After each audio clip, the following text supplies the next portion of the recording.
Менделеев җәдвәлен танып алу бик җиңел. Ул барлык химик комментларда гына эленеп калмыйча, футболкалар, чәй чокырлары һәм хәтта ванна пәрдәләрендә бизи. Ләкин периодик җәдвәл чираттагы бер мода гына түгел.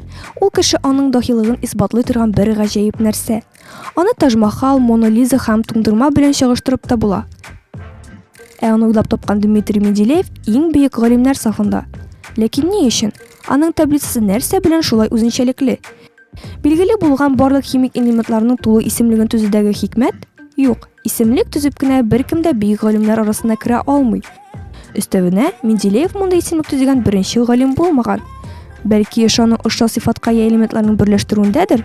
Юк, монысын да алданрак эшләгәннәр. Соң алайса Менделеевның дахилыгы нәрсәдә соң? Периодик таблицаның 1870 еллар тирәсендә төзелгән иң әүвәлге вариантларының берсендә күз салыгыз. Анда сез элементларның бер җәдвәлгә җыелган 2 хәрефле тамганы күрәсез. 3нче багана 5нче рәттә урнашкан шакмакка карагыз әле. Анда буш тамга тора. Шушы кечкенә генә бушлыкка Менделеевның бөтен дахилыгы сыйган. Бу бушлык фәннең үзе инде. Бушлык калдырып Дмитрий Иванович бик кыю фикер әйткән. Ул якынча булай дигән: Бу элемент әлегә ачылмаган, шулай да мин аңа исем куша торыйм. Ул алюминийдан бер баскыч аста тора, шуңа ул эко-алюминий дип аталсын. Чөнки санскритта эко ул бер дигән сүз. Эко-алюминий әлегә ачылмаган, шуңа без аның турында берни дә белмибез. Юк шул менә. Аның урнашуына карап барлык сыйфатларын да аңларга мөмкин.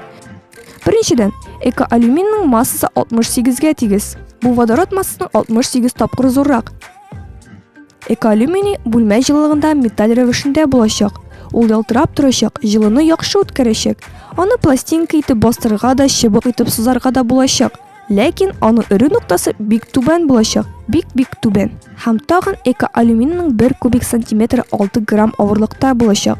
Менделеев таблицадагы булмаган элементларның күршеләренә карап, бу шакмактагы элементның сыйфатларын җентекләп тасвирлый алган.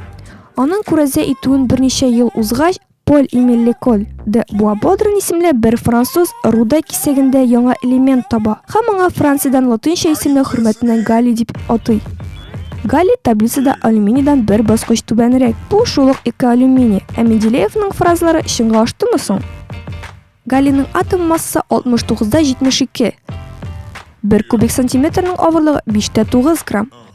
Бүлмә температурасында ул металл сыман, ләкин Цельсий буенча нибары 30 градуста ул эри башлый.